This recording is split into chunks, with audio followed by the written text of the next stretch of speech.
Ah, Naruto Shippuden, l'un des mangas que j'ai le plus adoré, mais qui a aussi des défauts. Mais est-ce que ces défauts lui permettent quand même d'être un chef-d'œuvre? C'est ce que nous allons voir maintenant.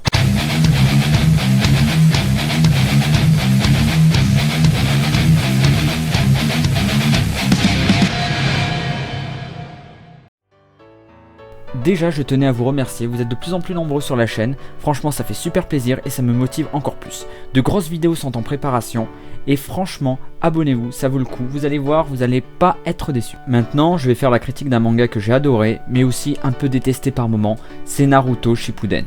Naruto Shippuden, c'est la suite de Naruto, bon bah ça c'est pas un grand mystère pour vous. L'histoire se déroule 2 ans et demi à peu près après Naruto. Et franchement ça faisait plaisir de voir que les personnages avaient vieilli et avaient mûri. Et franchement j'étais super motivé. Il faut savoir une chose, Naruto Shippuden a été adoré par beaucoup de monde, dont moi-même, mais est divisé en 2 parties, comme Fairy Tail, c'est-à-dire que vous avez l'avant-guerre et l'après-guerre. Et franchement ce manga aurait pu être un chef-d'œuvre s'il n'y avait pas eu la guerre, mais on va en reparler très vite, ne vous inquiétez pas. Lors de ma première critique sur Fairy Tail, j'ai reçu beaucoup de commentaires me disant que oui, je mettais beaucoup de négatifs, mais je mettais pas beaucoup de positifs pour les œuvres.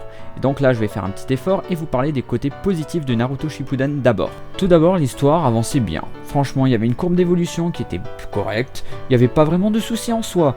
Franchement, on découvrait l'Akatsuki, les membres un par un, il y avait des affrontements, on se demandait comment on allait vaincre par exemple Deidara, comment on allait vaincre Sasori et compagnie. Et franchement, c'était très intéressant. Vous aviez Sakura qui était mise en avant, il y avait vraiment quelque chose d'intéressant et ça donnait plein d'idées, plein de théories dans les forums. Et c'était vraiment une époque en or. Chaque personnage avançait à sa manière, avait sa propre évolution, avait ses propres drames. Et franchement, c'était sympa. Franchement, j'ai rien à dire sur ça.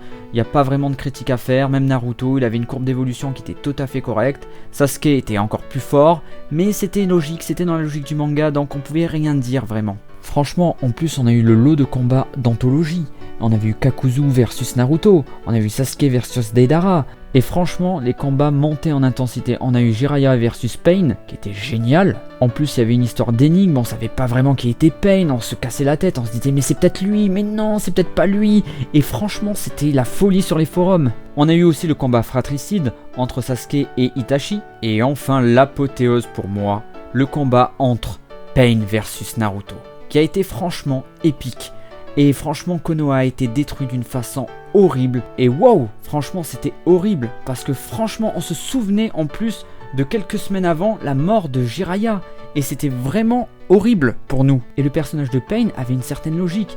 Et tu pouvais pas lui dire « Ah non, mais t'es mauvais et tout ». Le mec, il avait pris vraiment la souffrance du monde ninja dans la gueule. Et il y avait un message derrière. Il y avait un message sur notre monde, sur notre façon dont nos dirigeants nous dirigent. Il y avait vraiment quelque chose de très intéressant dans cet arc. Et je me disais « Oh mon dieu, où va Kishimoto? Qu'est-ce que ça va être la fin de Naruto? Ça va être épique, ça va être violent, ça va être sanglant, ça va être une fin avec une grande leçon, ça va être quelque chose de magnifique ». Eh ben non, malheureusement non, non et non. Je sais de source sûre que dans l'arc de Pain, normalement Tsunade devait mourir. Ce que d'un côté je ne voulais pas, mais d'un autre je me disais, ben franchement elle aurait suivi le chemin de Jiraiya, et en plus au moins ça aurait été une logique au niveau de son évolution par rapport à la première gen. Mais la maison d'édition en a choisi autrement. Ce qui est dommage parce que franchement, alors on va me dire ouais tu veux que les gens ils meurent dans les mangas, franchement c'est pas logique, c'est du n'importe quoi, science manga, tu dis de la merde, blablabla. Mais écoutez-moi 2 secondes. Là c'était dans l'évolution de Naruto. Dans cette évolution, Kakashi devait disparaître, certains personnages devaient disparaître. On a quand même tué Azuma, on l'a pas fait revenir. On a tué Jiraiya, on l'a pas fait revenir. Et quand je dis revenir, c'est revenir à la vie, pas en Edo Tensei, attention. On va prendre comme exemple Dragon Ball Z.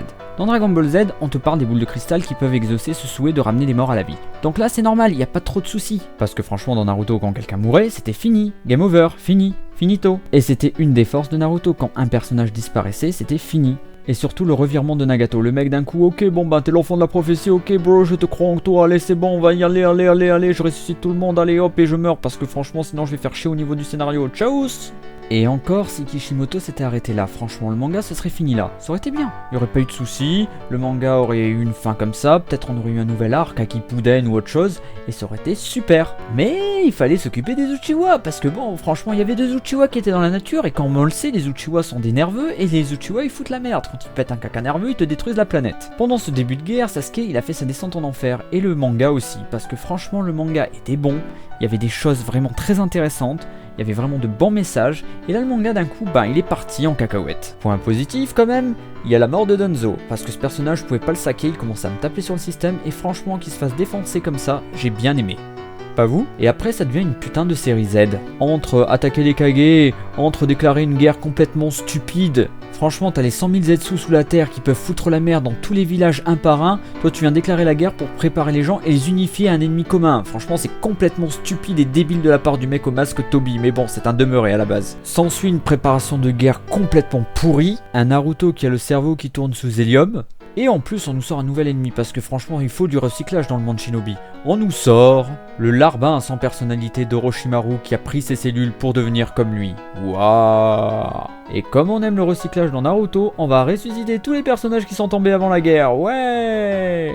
Et donc c'est une guerre avec des humains contre des monstres et des morts vivants. Ouais! Vous sentez la joie dans ma voix. Et encore, c'était pas une si mauvaise idée que ça, mais pourquoi t'as pas ressuscité les membres du clan Uchiwa, je sais pas, le père de Sasuke? Et honnêtement, il y aurait pu avoir des affrontements d'anthologie. On aurait pu avoir l'affrontement avec Neji contre son père, et en plus son père a été ressuscité, c'est ça le pire dans l'histoire. La vieille Sho contre Sakura, ça aurait pu être intéressant comme combat. Et en plus on aurait pu avoir du chantage affectif de la part de Kabuto. Je sais pas, ressusciter Rin pour faire craquer Toby. Et le pire, c'était du domaine du possible de faire cela. Mais non, on a eu le droit à des combats bullshit, sans intérêt, qui étaient chiants à souhait, genre l'affrontement de Sai et son frère aurait dû durer 2 scans. Comme l'affrontement inutile avec Azuma, pour mettre en avant un personnage que je n'aime pas du tout, qui est le personnage de Shoji. Dans Shippuden, Shoji a été complètement mis à la ramasse. Et on a perdu du temps avec Shoji, avec sa transformation, et tout ça, et tout ça, et tout ça. Ah là là là là là là. Et j'ai oublié de vous dire autre chose, car oui, Naruto a eu son power-up, grâce à sa maman qui était dans son ventre. Et c'est là où il y a eu un souci, Naruto n'aurait pas dû avoir ce power-up là. De cette façon-là. Ce power-up là a été la boîte de Pandore du manga. Avançons un peu si vous le voulez bien.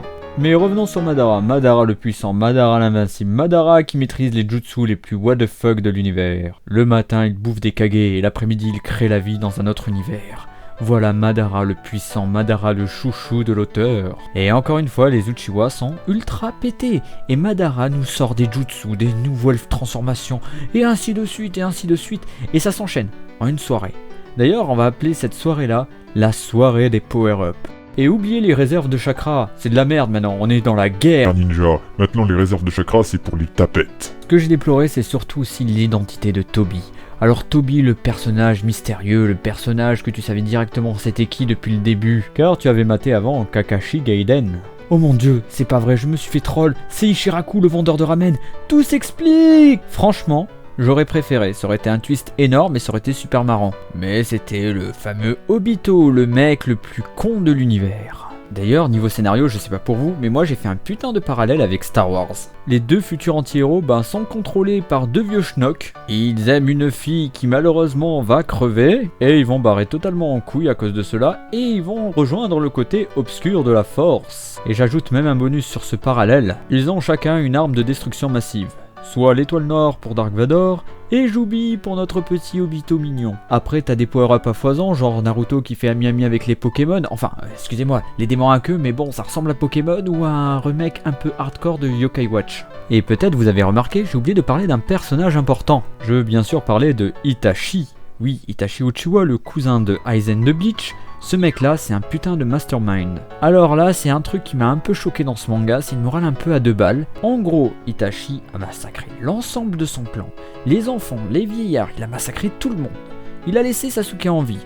Il a dit ouais je vais massacrer tout le monde bro, mais vous me laissez mon petit frère pour faire un punching ball avec. Et après on te sort ouais il a commis des meurtres certes, mais il avait des circonstances aggravantes. Et là c'est un des gros points faibles de Naruto Shippuden, c'est la morale douteuse qu'il y a à l'intérieur. Et encore Itachi a sauvé le monde de l'Edo Tensei, donc tu peux lui pardonner quand même. Mais là je vais glisser vers Orochimaru, Obito, Kabuto et enfin Madara. Alors déjà Orochimaru dans la G1 c'était un putain de monstre. Ce mec là il faisait peur. On se disait qu'est-ce que c'est? C'est un Einstein maléfique. On se disait merde, ce mec là c'est un putain de monstre. Orochimaru à la base voulait connaître tout le savoir du monde. D'un point de vue éthique, c'est le personnage qui a fait les choses les plus hardcore du manga. Maintenant tu passes sur Naruto Shippuden, où là les personnages n'ont plus la même logique et n'ont plus la même mentalité. Après s'être pris 2 PLS via les Uchiwa, il va suivre tranquillement comme un toutou Sasuke qui vient de le ressusciter d'ailleurs avec Anko. Naruto. Après on passe à Kabuto qui s'est fait avoir d'une façon merdique, mais normal, il avait un handicap, il affrontait des Uchiwa et surtout il affrontait Saint Itachi. Le mec a autant de personnalité qu'un verre d'eau. Passons à Madara. Madara qui en fait n'est pas si méchant que ça,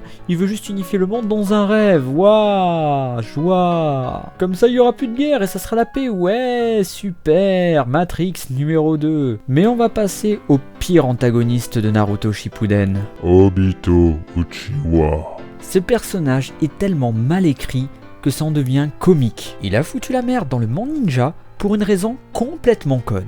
À cause de sa copine Rin. Oui, il a détruit le monde à cause d'une meuf. Et en plus, cette nana l'a tout simplement friendzoné, car elle voulait vraiment se faire Kakashi. Et malheureusement, elle se fait tuer.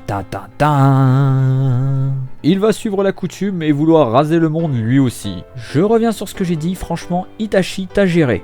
Franchement, c'est un clan de malades mentaux. Après, on enchaîne des combats qui n'ont ni queue ni tête. Bon, on va passer rapidement, on voit que le père de Naruto est de retour. Ouais, super génial, les retrouvailles ultra merdiques, mais c'est pas grave. On a le droit à des morts complètement merdiques, genre la mort de Neji. Et on arrive enfin au jeu de trahison, à la vérité de vérité. Madara était le mastermind depuis le début. Il a tout manipulé, wahahaha. Il est méchant, il est méchant. Obito est la victime. D'ailleurs, Obito, il n'a pas beaucoup de personnalité non plus. Mais bon, c'est pas grave, parce qu'il change de camp à chaque fois. Et après, s'enchaîne le combat le plus what the fuck manga confondu. Guy versus Madara Rikudo. Et là, fuck it, on nique la logique du manga. Le manga se casse la gueule complètement. Car à ce moment-là, on nique complètement la logique qu'on a instaurée dans la G1. On va parler rapidement de la technique des 8 portes. Alors la technique des 8 portes, c'est quoi? C'est en gros, tu vas ouvrir ton débit de chakra qui va te permettre d'avoir une puissance supérieure à tous les Kage. Et je dis bien supérieur à tous les Kage. Donc, traduction, atteindre le niveau qu'avait Madara contre les 5 Kage. Mais là, on est dans la guerre. Et donc, dans la guerre, il va avoir un niveau limite d'un dieu. Il va donc faire un mano à mano contre Madara. Le combat était stylé, ça je ne dis pas le contraire, mais le problème c'est que c'est très malvenu. C'est très mauvais, étant donné que Guy n'avait déjà plus d'énergie lorsqu'il a affronté Madara. Donc le mec il était à sec, et d'un coup il avait une énergie du désespoir qui est arrivée en lui. Puis entre temps on a l'ultime power-up de Naruto et de Sasuke. Ils arrivent à mettre en difficulté Madara Uchiwa alors qu'ils étaient en PLS il n'y a même pas 5 minutes. Et après on apprend qu'ils se sont tous fait manipuler par une plante humanoïde de l'ombre. C'est lui le mastermind derrière tout ça. Tu m'étonnes, après chaque combat de ninja ils détruisent la moitié de la forêt. Donc c'est un peu normal que la nature elle commence à en avoir ras le cul. Et là Madara se prend une PLS astronomique et il va se faire transsexualiser. Pour devenir...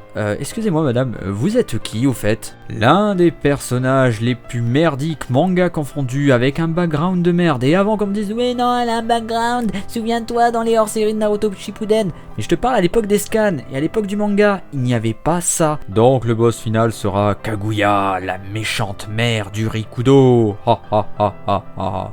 Alors je dis franchement ce que je pense, ce personnage est vide, il a rien dans la tête, il est complètement con, il est complètement perdu, c'est pas son époque, et on sait pas pourquoi il est là. Franchement je ne sais pas ce qu'a Kishimoto contre les femmes, parce que franchement là, ce combat est extrêmement mauvais, avec des power-ups bidons, avec des sacrifices bidons, avec plein de choses bidons. Pour la vaincre, il faut que les deux pignoufs la touchent, c'est complètement débile. D'ailleurs, mention spéciale à Naruto, parce que le mec, tranquille, il pleure pour Obito, le mec qui a tué ses parents, qui a foutu sa vie en l'air, qui a détruit sa vie, qui a détruit la vie de ses potes, qui a tué plein de gens, genre Neji. Et j'aime bien après avoir vaincu Kaguya le Rikudo qui fait « Ah bon bah Naruto et Sasuke, bravo, vous avez sauvé le monde !» Et avant de finir le manga, on va te mettre un petit combat, Sasuke versus Naruto, parce que l'auteur l'avait promis. Au niveau de l'animé, le combat est magnifique, et ça je n'ai rien à redire. Dans le manga, c'est 4 chapitres, c'est super rapide. Et pour finir cette partie horrible, on va détruire le personnage de Sasuke. Sasuke, pendant tout ce temps, vénérait Naruto. Il admirait, il était jaloux de Naruto. Bravo Kishimoto, t'as niqué complètement le personnage, mais c'est pas grave. Et en plus, tu nous sors un match nul. Franchement, pour montrer que Naruto ne peut pas battre Sasuke. Puis le manga se finit d'une façon horrible. Oui, j'ai changé de voix parce que là j'en peux plus et je suis passé en mode démoniaque. Ça se finit avec une ellipse, on sait pas trop ce qui s'est passé, les démons à queue va te faire foutre, qu'est-ce qui s'est passé après, on s'en fout complètement, et voilà, ça se finit super bien. D'ailleurs, on va finir avec la morale douteuse de Naruto,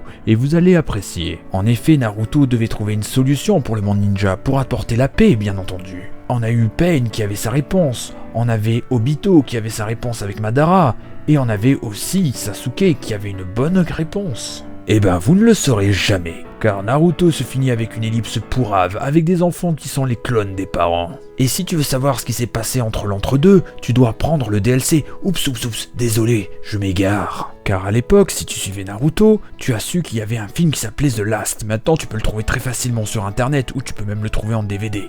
Et là, ma critique est la suivante.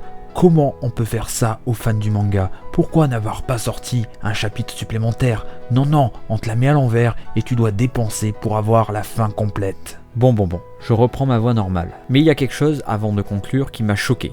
C'est le destin d'Orochimaru et de Kabuto. Les mecs ont foutu la merde dans le monde ninja, ce sont des putains de monstres.